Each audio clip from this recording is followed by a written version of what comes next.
ട്വിസ്റ്റുകളുടെ ആറാട്ടാണ്, സത്യമാണ്. പക്ഷേ ട്വിസ്റ്റ് എന്തിനു വേണ്ടി എന്നുള്ളത് നമുക്കൊരു ക്വസ്റ്റ്യൻ മാർക്കായിട്ട് ബാക്കി നിർത്തിയിട്ടുണ്ട്. അതാണ് നമുക്ക്, കാരണം ദൃശ്യം തീ എന്നുള്ള മലയാള സിനിമയിൽ നമ്മൾ ഒരുപാട് കാത്തിരിക്കുന്ന ഒരു വലിയ വമ്പൻ ഫിലിം വരുന്നുണ്ട്. കാരണം അവിടെ നമുക്ക് ജിത്തു ജോസഫിലുപരി നമ്മളൊക്കെ ആഗ്രഹത്തോടെ നമ്മൾ വലിയ രീതിയിൽ കാത്തിരിക്കുന്ന ഒരു മഹാനടൻ അതിനകത്തുണ്ട്.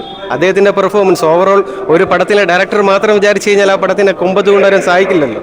അതിൻ്റെ ഏറ്റവും വലിയ ഉദാഹരണമാണ് ജിത്തു ജോസഫിൻ്റെ തിരക്കഥ അല്ല സംവിധാനം മാത്രം നമുക്ക് ഉൾക്കൊള്ളാൻ പറ്റില്ല. ഒരു നടൻ്റെ ആക്ടിങ്ങും കൂടെ അതിനകത്ത് മോസ്റ്റ് ഇമ്പോർട്ടൻ്റ് ആണ്. കാരണം നമ്മൾ അത് പ്രതീക്ഷിക്കുന്ന ആ ഹൈപ്പ് അതിലുണ്ടാവും, ആ ഒരു വൻ വിജയം തന്നെ ആവും. പക്ഷേ ഇതിൽ വളരെ മോശമെന്ന് പറയാൻ പാടില്ല, കാണാം നമുക്ക് തിയേറ്റർ എക്സ്പീരിയൻസ് ആണ്. നമ്മൾ അൺഎക്സ്പെക്റ്റഡ് ആയിട്ട് പല സ്ഥലത്തും ടിസ്റ്റ് കൊണ്ടുവന്നിട്ടുണ്ട്. പക്ഷേ ആ ടിസ്റ്റ് ഒന്നും ഒരിടത്തും കൂട്ടി യോജിക്കാതെ പോകുന്ന നിലയിൽ നിശ്ചയ അപർണ ബാലമുരളിയൊക്കെ നല്ല രീതിയിൽ ആക്ട് ചെയ്തിട്ടുണ്ട്. ക്ലൈമാക്സ് മാത്രം കണ്ടാൽ തൂക്കിയും നമുക്ക് പ്രതീക്ഷിക്കുന്ന ഒരു ക്വാളിറ്റി വന്നിട്ടുണ്ടായിരുന്നു. ഡെഫിനറ്റ്ലി വൺ ടൈം കാണാൻ പറ്റുന്ന തരത്തിൽ എടുത്തു വെച്ചിട്ടുണ്ട്. ആദ്യം ഞാൻ പറഞ്ഞു റോയൽ മിറാജാണ് പ്രതീക്ഷിച്ചത്, ഒരു മിറാജിൽ തന്നെ ഒതുങ്ങിപ്പോയി. ആ ഒരു നിരാശയുള്ളൂ.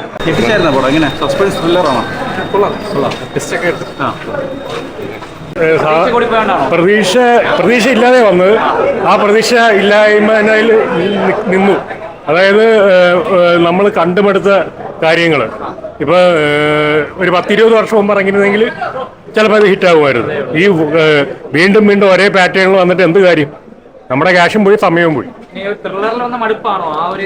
ത്രില്ലറിൽ ഭയങ്കരമായ മടുപ്പുണ്ടായിരുന്നു സ്വാഭാവികമായിട്ട്. ആദ്യം നിന്നൊരു വ്യത്യസ്തമായിരുന്നു നമ്മുടെ ലോക എന്ന് പറഞ്ഞ പടം. അത് ഏറി എല്ലാവർക്കും ഒരു അൺഎക്സ്പെക്റ്റഡ് ഒരു അനുഭൂതി ഉണ്ടാക്കി തന്നു. അപ്പോൾ അത് കണ്ടിട്ട് നമ്മൾ ഇതിലോട്ട് വരുമ്പോൾ ഇതിൻ്റെ ഗ്രാഫ് വളരെ താഴെ നിൽക്കുന്നതായിട്ട് ഫീൽ ചെയ്യും. പിന്നെ അനുഭവം പിന്നെയും മറ്റേ നായിക പിന്നെയും കുഴപ്പമില്ലാതെ അഭിനയിച്ചെന്നാണ് പറയുന്നത്. പക്ഷേ ക്ലീഷ നമുക്ക് ഭയങ്കരമായിട്ട് ബോറടിക്കും. കാരണം എക്സ്പെക്ട് ചെയ്യാൻ പറ്റും. ഒരു സസ്പെൻസ് ഒക്കെ ഉണ്ട്, നന്നായിട്ട് ചെയ്തിട്ടുണ്ട്. കുഴപ്പമില്ല. പടത്തിന്റെ പേര് ട്വിസ്റ്റ് എന്ന് വെച്ചാൽ മതിയായിരുന്നു. കാരണം പടം തുടക്കം മുതൽ അവസാനം വരെ ഒരു 5-6 ട്വിസ്റ്റ് ഉണ്ട്. പക്ഷെ ആ ട്വിസ്റ്റ് ഫുള്ള് നമുക്ക് പ്രിഡിക്റ്റ് ചെയ്യുന്ന ട്വിസ്റ്റാണ്. പിന്നെ പടം എഴിച്ചലാണ്, അതാണ് ആ ട്വിസ്റ്റ് പോലും കുഴപ്പമില്ല. പക്ഷേ പടം എഴഞ്ഞെഴിഞ്ഞ് പോകുന്നതുകൊണ്ട് ഒരു ആവറേജ് ഫീലാണ് പടം നൽകുന്നത്. ആ പ്രതീക്ഷ ഉണ്ടായിരുന്നു, പക്ഷെ കൂമന്റെ അത്രയും ഇതല്ല, സാറ്റിസ്ഫൈഡ് ആയില്ല. അടിപൊളി സൂപ്പർ സിനിമ എന്ന് പറയുമ്പോൾ ട്വിസ്റ്റുമേൽ ഇത്രയധികം ട്വിസ്റ്റുള്ള മലയാള സിനിമ അടുത്ത കാലത്തൊന്നും ഇറങ്ങിയിട്ടില്ല. ഇങ്ങനെ ഓരോ തവണയും ഇങ്ങനെ നമ്മൾ വിചാരിക്കും അതിനെ കഥാഗതി ഇങ്ങനെ മാറ്റി യാതൊരു ലാഗുമില്ല. നമ്മളങ്ങ് എൻഗേജ്, നമ്മളെ സീറ്റ് എഡ്ജിലിരുത്തും എന്ന് പറയില്ല, അത്രയ്ക്ക് നല്ലൊരു മൂവി, അത്രയ്ക്ക് നല്ലൊരു തിരക്കഥ. കഥ ഇങ്ങനെ നല്ല ഒഴുക്കിനാണ് കൊണ്ടുപോയത്. നമുക്ക് കൺഫ്യൂഷൻസ് ഇടയ്ക്കിടയ്ക്ക് ഉണ്ടാവും. ആ കൺഫ്യൂഷൻസ് അവർ കഥയിൽ തന്നെ പറഞ്ഞ് തീർത്ത് പോകും. സിനിമ തീരുമ്പോൾ നമുക്ക് യാതൊരു കൺഫ്യൂഷൻ ഇല്ലാതെ പുറത്തിറങ്ങി വരാം. നല്ലൊരു അവസാനമൊക്കെ നമ്മൾ ഒരിക്കലും ചിന്തിക്കാത്ത സംഭവങ്ങളാണ് ഈ സിനിമയുടെ അവസാനം ഈ കഥയിലൊക്കെ വരുന്നത്.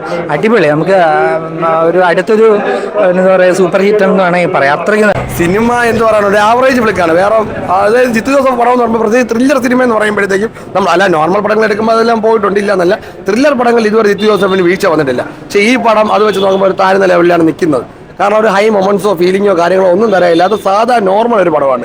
ട്വിസ്റ്റുകളാണെങ്കിൽ A to Z പ്രഡിക്റ്റബിൾ ആണ്. ഓരോരുത്തരുടെ സീരിയൽക്ക് അവർക്ക് കൊടുക്കുന്ന ട്വിസ്റ്റുകൾ എന്താണെന്ന് നമുക്ക് പടം കാണുമ്പോഴേ മനസ്സിലാവും. അത് അതുപോലെ തന്നെ കൊണ്ടുവന്നിട്ടുണ്ട്. പെർഫോമൻസ് വൈസ് ഒക്കെയാണ് പടം. സത്യം പറഞ്ഞാൽ ആസിഫിക്ക് അപർണ ബാലമുരളിയാണ് ഈ പടം നമ്മൾ കണ്ടുകൊണ്ടിരിക്കാനുള്ള ഒരു ഫീലിംഗ് തരുന്നത്. അവരെ ആക്ടിംഗ് ഒന്നും മടുപ്പിക്കാത്ത കാര്യങ്ങളിൽ അത് സെറ്റായിട്ട് ചെയ്തിട്ടുണ്ട്. ആ ഒരു ഇതിൽ പടം സെറ്റായിട്ട് കൊണ്ടുപോയിട്ടുണ്ട്. ആസിഫിക്ക് തന്നെയാണ് ഇതിന്റെ ബാക്ക് ബോൺ എന്ന് പറയാനുള്ളത്. വേറെ ഈ ദൃശ്യത്തിനേക്കാൾ എഫോർട്ട് എടുത്ത് അങ്ങനെ പറയാൻ മാത്രം ഒന്നും തോന്നിയിട്ടില്ല. അതൊക്കെ ടോപ്പ് ക്ലാസ് ഇങ്ങനെ പടങ്ങളാണ്. അതിനേക്കാൾ എഫോർട്ട് എടുത്തെന്ന് പറയുമ്പോൾ നമ്മൾ അതിനേക്കാൾ പ്രതീക്ഷ വെക്കും. നോക്കുമ്പോഴത്തേക്ക് ഒന്നുമില്ല, ഒരു ആവറേജ് ഫീൽഡിൽ പോയി, അത്രേ ഉള്ളൂ.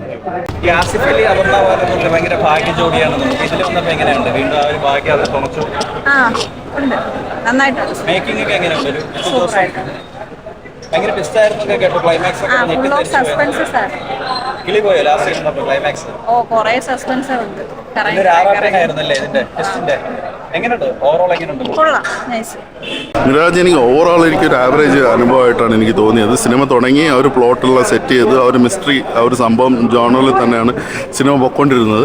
പിന്നീട് അങ്ങോട്ട് ഒരു ചെറിയ രീതിയിലൊരു വലിച്ചിലും കാര്യങ്ങളൊക്കെ ഒരു അനുഭവപ്പെട്ടു. പിന്നെ ഇൻ്റർവെൽ ബ്ലോക്ക് പ്രത്യേകിച്ച് അവിടെയൊക്കെ എത്തുമ്പോഴത്തേക്ക് നല്ല രീതിയിലൊരു എഴച്ചിലോ അല്ലെങ്കിൽ നമുക്കൊരു കുറേ കൂടെ ഒന്ന് കട്ട് ഷോട്ട് ചെയ്ത് എടുക്കാമായിരുന്നു എന്ന രീതിയിൽ തോന്നി. സെക്കൻഡ് ഹാഫിൽ പിന്നീട് അങ്ങോട്ട് ട്വിസ്റ്റുകളുടെ ഒരു ആറാട്ടാണ്. ക്ലൈമാക്സ് എൻഡ് പഞ്ച് നല്ല രീതിയിൽ വർക്കൗട്ട് ആയിട്ടുണ്ട്. അവിടെയും ഒരു ട്വിസ്റ്റ് ഉണ്ട്, പക്ഷെ ആ ട്വിസ്റ്റ് നല്ല രീതിയിൽ വർക്കൗട്ട് ആയിട്ടുണ്ട് ഒരു പ്രേക്ഷകൻ എന്ന രീതിയിൽ എന്നെ സംബന്ധിച്ച്.